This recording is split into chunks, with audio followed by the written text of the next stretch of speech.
Começar então essa aula sobre antropologia e fotografia, uma videoaula para o site do INARRA, procurando abordar questões que se refletem na antropologia e na fotografia como dois modos de conhecer o mundo.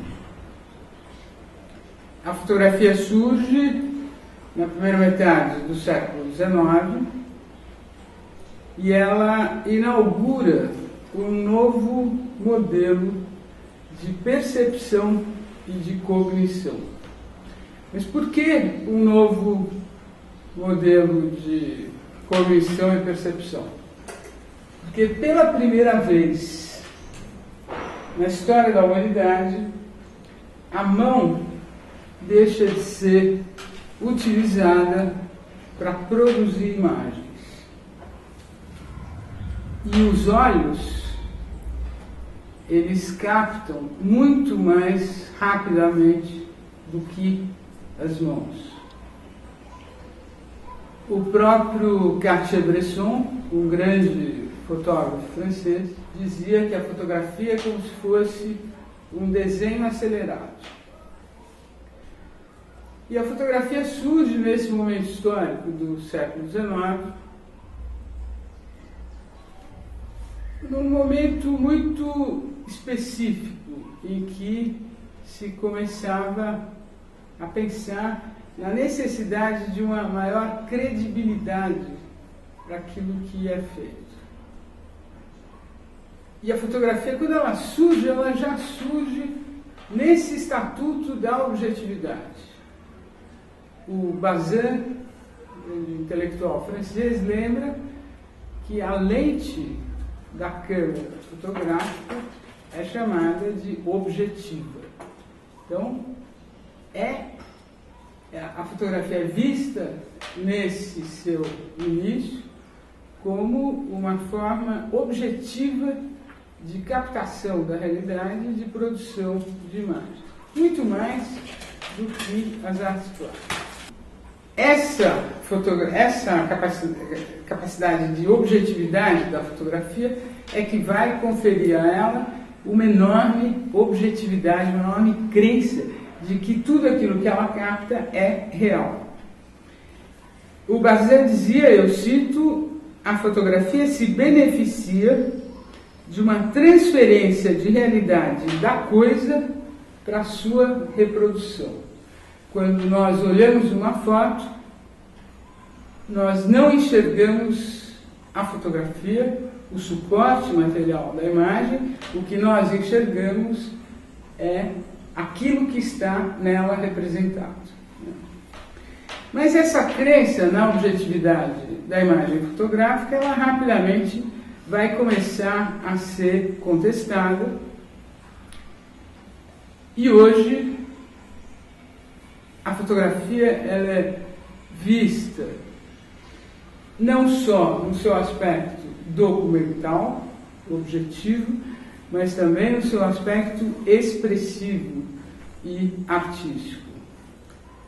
O Ismail Xavier, um grande teórico a respeito do cinema, dizia a respeito da imagem cinematográfica que toda imagem é produção de um ponto de vista, o do sujeito observador, e não a objetividade da imagem. Ou seja, a imagem, ele está se referindo à imagem cinematográfica, mas ele poderia também estar se referindo à imagem fotográfica. O que se vê nessa imagem é o ponto de vista de quem capta a imagem e não a objetividade daquilo que foi fotografado ou produzido. Um outro sociólogo muito dedicado à imagem é o José de Souza Martins. E ele vê o ato fotográfico como uma construção imaginária, como expressão e momento do ato de conhecer. E ele vai dizer que a fotografia, as imagens fotográficas, cinematográficas, vão ser uma demonstração cabal, uma grande demonstração do quanto a fala, do quanto o discurso verbal é insuficiente para que a gente possa conhecer. E mais ainda, as imagens, elas aparecem como verdadeiros documentos da consciência social. E, portanto, as imagens são matéria-prima do conhecimento. Por outro lado, como antropólogos, nós sabemos que a imagem é não só algo que é construído pelo observador, fotógrafo, mas ela é, e muito, aquilo que é construído pela pessoa que é fotografada. Há um enorme papel do sujeito fotografado na construção da imagem de si. Ninguém quer sair mal na foto. E é exatamente por isso que as pessoas se preparam para construir uma imagem de si quando elas sabem que essa está sendo registrada. Não é uma falsificação da realidade. Trata-se da imagem que eu quero apresentar de mim mesmo. Eu não vou gravar essa aula toda checheleita. Não cabe. Se a gente fotografa seres humanos dotados de subjetividade, essa subjetividade daquele que é retratado, ela estará também presente na imagem. E são inúmeras as permissões e as interdições daquilo que pode ou não ser fotografado. Qualquer antropólogo sabe que determinadas imagens não podem vir a público, por N razões, por razões religiosas, por razões legais, por razões costureiras, por razões éticas. A foto, ela demonstra também, pela sua não existência, tudo aquilo que não pode estar presente. E eu acho que, como antropólogos, nós temos que voltar o nosso olhar tanto para aquela foto que se quer documental, quanto para aquela foto que se quer absolutamente construída e imaginar. Todo mundo diz, muita gente diz, que a fotografia é indício do real. Há índices do real estão presentes na foto. O Martins diz explicitamente, a fotografia é indício da fantasia. Ela é muito mais indício do irreal do que do real.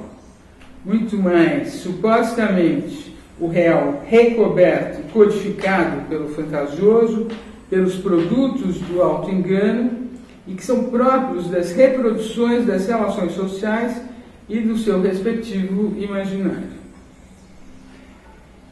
São inúmeras, todos nós conhecemos fotos de casamento feitas em grandes palacetes.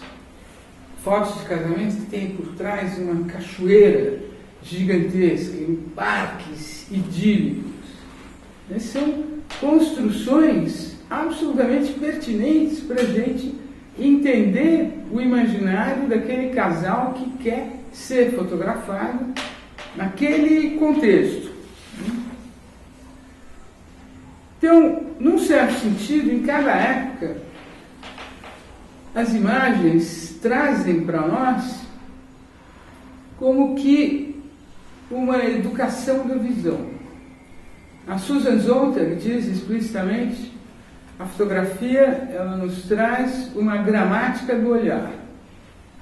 Por outro lado, é interessante observar que imagens circulam no espaço, mas elas circulam também no tempo. E há como que um retorno de determinadas imagens que aparecem como que citadas por aqueles que as produziram.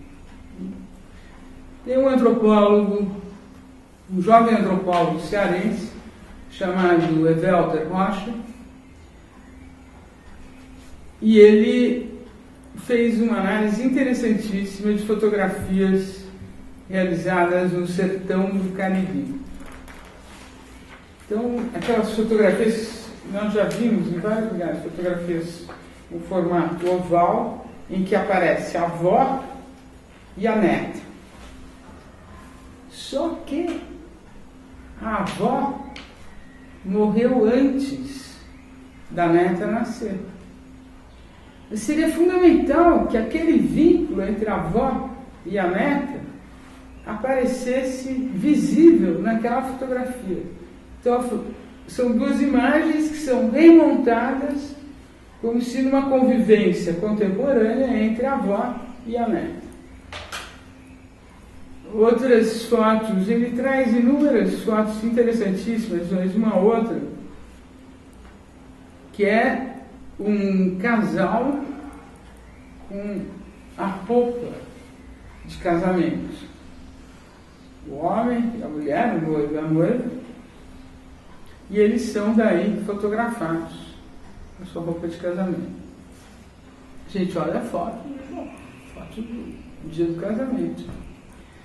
Essa foto foi feita 10 anos depois deles terem se casado, porque foi só depois de 10 anos que eles conseguiram o dinheiro para alugar ou emprestar aquela roupa típica de casamento que precisava existir.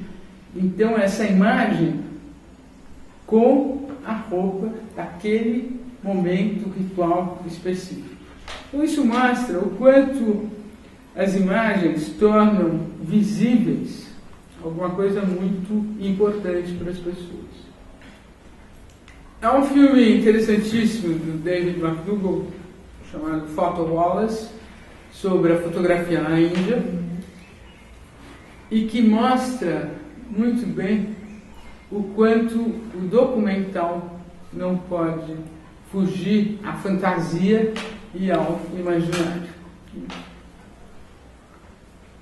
Mas tem um outro aspecto ainda da fotografia sobre o qual eu gostaria de falar, e que é o da fotografia na sua materialidade física.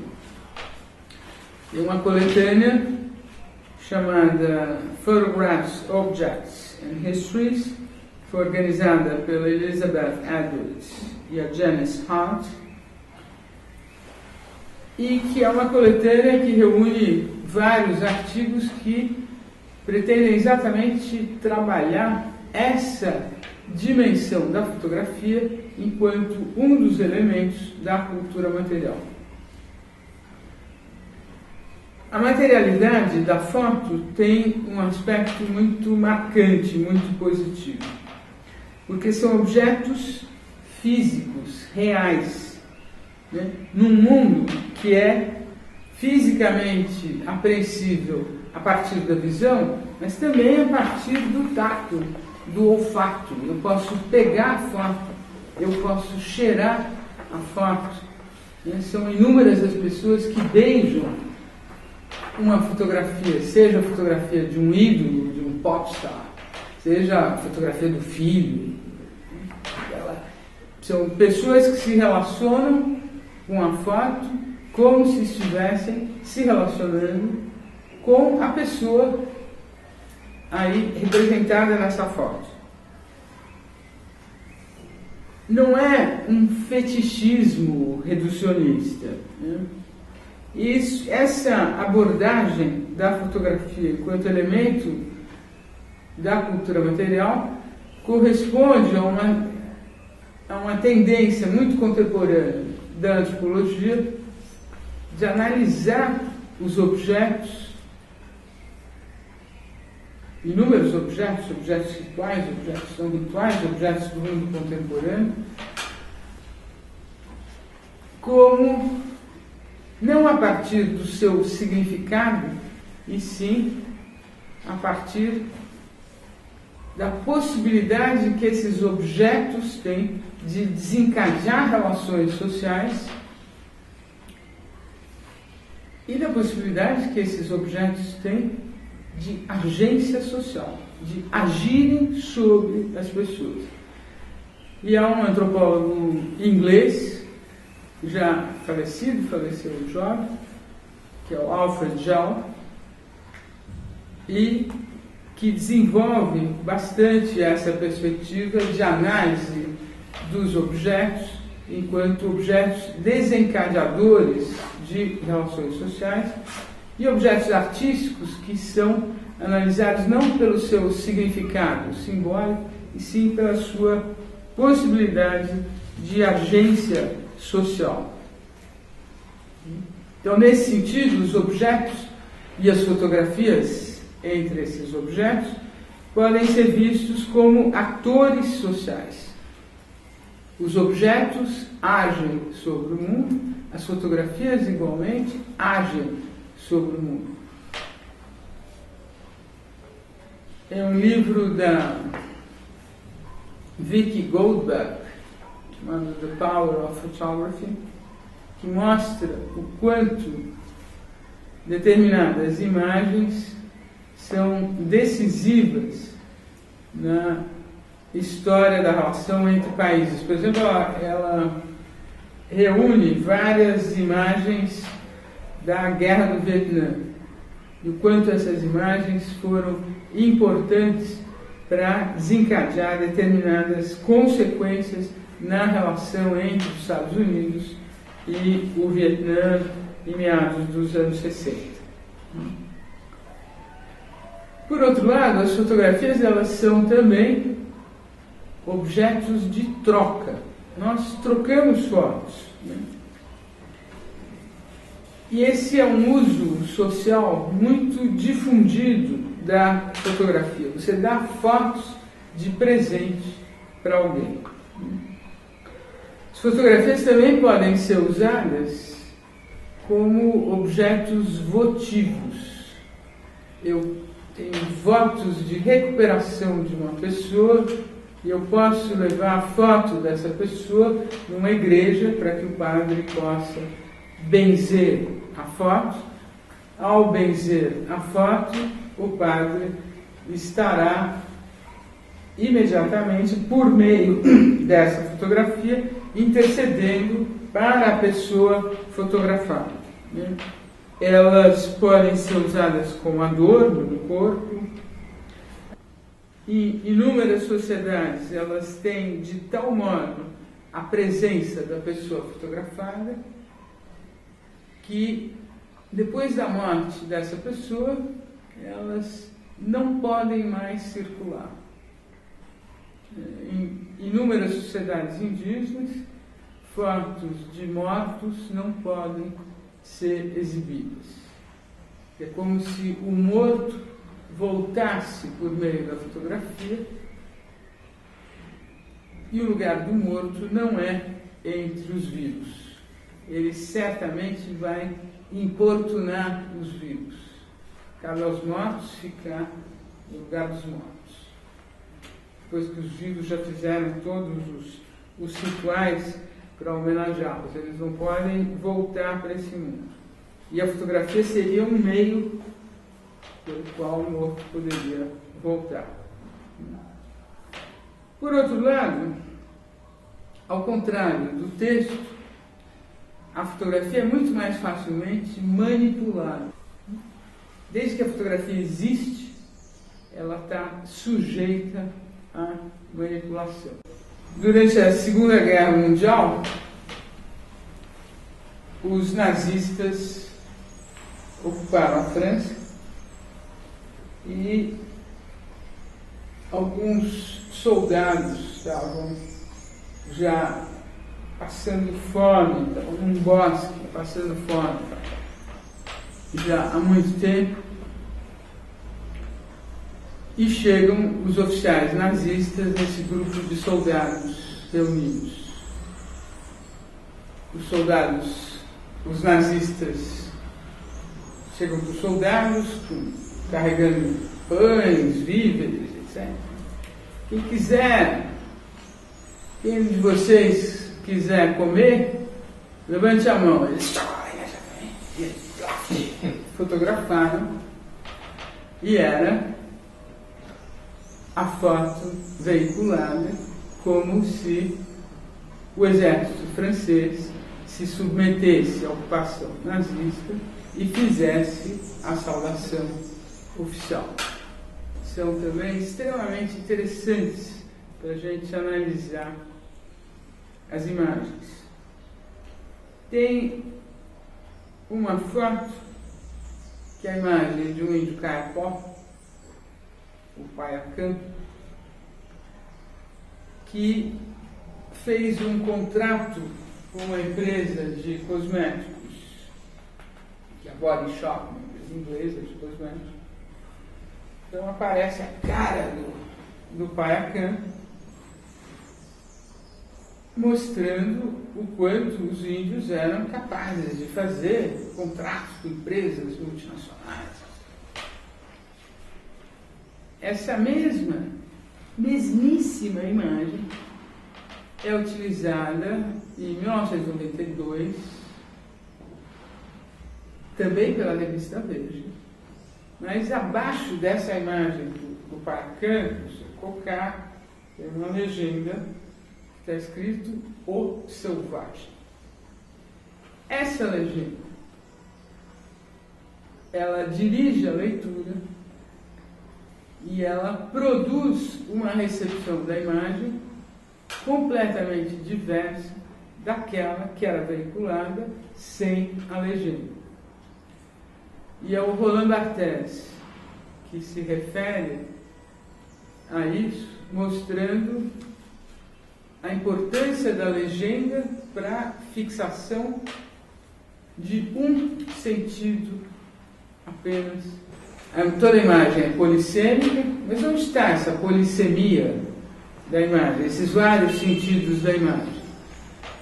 Esses vários sentidos estão sempre na recepção da imagem. Sou eu que, ao olhar uma imagem, vou permitir que ela faça evocar em mim vários significados diferentes. Receptores dessa imagem poderão ser estimulados a outras lembranças a partir de uma mesma imagem. Na hora que a legenda aparece, ela fixa o sentido, e o sentido é aquele dado pela legenda. Tem uma outra imagem também da revista Veja, que é a foto da Eliana Tranchesi, uma empresária dona da Daslu, boutique de luxo em São Paulo, e ela aparece na inauguração dessa boutique com a mão apoiada naquele que é o elemento símbolo da aristocracia, que é um leão. Então está lá a foto dele. Um tempo depois, essa mesma imagem dela apoiada no leão aparece com uma legenda que diz nas garras do leão. E foi quando ela teve os problemas com o fisco, chegou a ser preso, etc. Apenas exemplos para mostrar o quanto a legenda fixa a leitura de um único sentido. Ainda nas capas da Veja, essa revista que eu só gosto para perceber essas coisas, a Rose Satipo Rikiji fez, quando ainda aluna da graduação, uma análise das capas da revista Veja na época das eleições, quando candidatos eram dois fundamentais, o Collor e o Lula.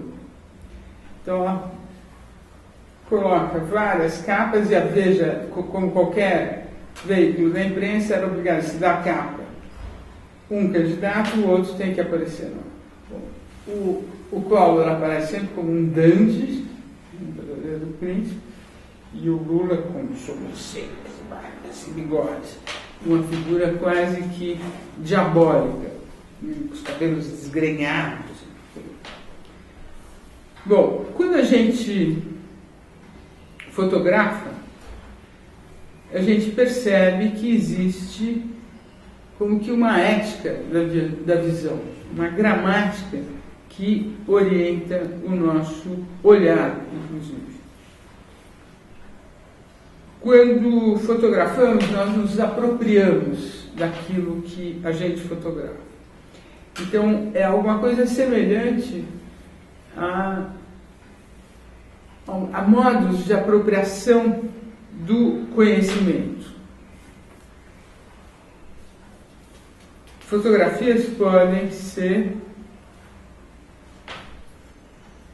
extremamente agressivas para aqueles que são fotografados. E o próprio ato de fotografar pode ser extremamente agressivo, e é fundamental que o fotógrafo tenha consciência da relação que ele está estabelecendo com as pessoas que ele fotografa. Eu gostaria de terminar falando sobre os enormes ganhos que eu acho que a fotografia pode trazer para aqueles que desejam fazer etnografia.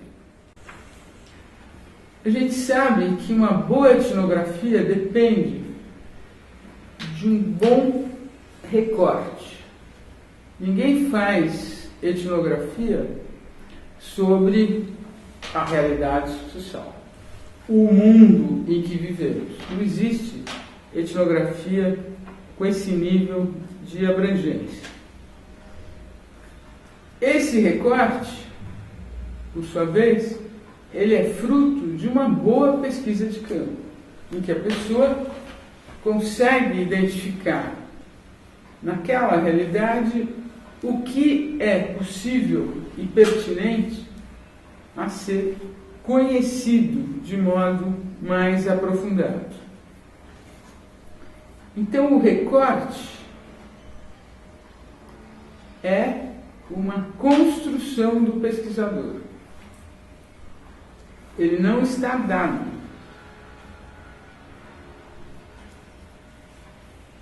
E essa construção do pesquisador, ela surge a partir do contato do pesquisador com o mundo. E ela surge também, não só do contato entre o pesquisador e o mundo, mas também do quadro teórico que esse pesquisador leva para o campo. E a fotografia é algo assim também. Ninguém fotografa o mundo ou a realidade. Isso também não existe. É fundamental que o fotógrafo enquadre aquilo que ele vai fotografar. Esse enquadramento é um recorte. Ao fotografar, algumas coisas vão estar em primeiro plano, outras em segundo. Algumas coisas vão estar num foco total, outras vão estar desfocadas. O fotógrafo vai decidir qual é a profundidade de campo que ele quer naquela imagem. E é isso também o que a gente faz na boa etnografia. Não cabem todos os dados numa etnografia. Isso é uma coisa que o pesquisador que se inicia tem muita dificuldade de perceber. Ele colheu tantos dados, mas onde ele vai enfiar tudo aqui? Não cabe tudo. Por outro lado, eu acho que a fotografia é excelente como recurso de aproximação entre o pesquisador e o universo a ser pesquisado. Porque a fotografia impede um dos recursos mais utilizados e mais empobrecedores para a etnografia, que é a entrevista. Com a fotografia, o pesquisador tem que mudar o seu foco do verbo para o comportamento, para o gesto, para as feições, as formas de reação da pessoa para o corpo, para inúmeros detalhes sobre os quais nem sempre dá para falar. O filme não permite isso. E com grande frequência, os filmes etnográficos se transformam em textos verbais, em entrevistas empobrecidas de autoridades. É o nativo como autoridade, é o especialista como autoridade, mas não tem ação, não tem verbo, não tem proximidade. E acho que a fotografia pode ser, para o pesquisador que se inicia, um recurso para que ele possa se aproximar desse universo. E não existe boa fotografia sem proximidade, a não ser aquelas grandes panorâmicas lá do alto, Google Earth. E a fotografia ela obriga a observação atenta. Ela obriga um olhar desnaturalizado. Ela obriga que a pessoa esteja na hora certa, naquele lugar adequado. Ou ela perdeu a foto, ou ela está lá, naquela hora, naquele lugar, ou dançou. E tal como em toda boa pesquisa, para fotografar é preciso estranhar. Ou seja, essa desnaturalização do olhar. A distância e a proximidade são fundamentais em qualquer pesquisa de campo. E a distância e a proximidade são também elementos fundamentais do ato fotográfico. Então é um tipo de conhecimento que não passa pela palavra, mas muito mais pela sensibilidade do olhar, pela intuição, pela sensibilidade de colocar o corpo e a câmera associada ao corpo na correta distância. E fotografar implica numa boa relação com as pessoas que fotografamos. A gente precisa de uma relação de confiança solidamente estabelecida. Sem essa relação de confiança, de pessoa a pessoa, também não existe uma boa pesquisa de campo. Eu acho que, além disso, a fotografia é uma excelente aliada do pesquisador em campo. Levar as fotos para quem nós fotografamos é absolutamente fundamental. Eu sempre digo para os meus alunos: tirou foto, devolve. Não tira sem devolver. Tirou, devolve. Por outro lado, é a fotografia que permite introduzir temas de pesquisa. Eu passei anos pesquisando funerais entre os Bororo. E começa a falar de morte, assim, chega aqui e todo... Não, mas queria saber sobre a morte. Os assuntos não podem cair do céu. Fica muito difícil conversar sobre um tema que não está em pauta, não está em questão. Mas as fotografias são formas excelentes de introduzir o tema que te interessa na pesquisa. Trazer as fotos, colocá-las em discussão, é uma forma excelente de começar um assunto. Por outro lado, em termos de apresentação de resultados de pesquisa, eu acho que a fotografia pode sim trazer para a antropologia um novo horizonte, mais sensível, e a partir do qual será possível a elaboração de um discurso muito mais próximo dos nossos universos de pesquisa. quando a gente fotografa, a gente isola certos fragmentos do universo que investiga. E esse recorte espacial vai evidenciar alguns aspectos que são realçados pela foto. E a gente sabe, como antropólogo, que as nossas pesquisas funcionam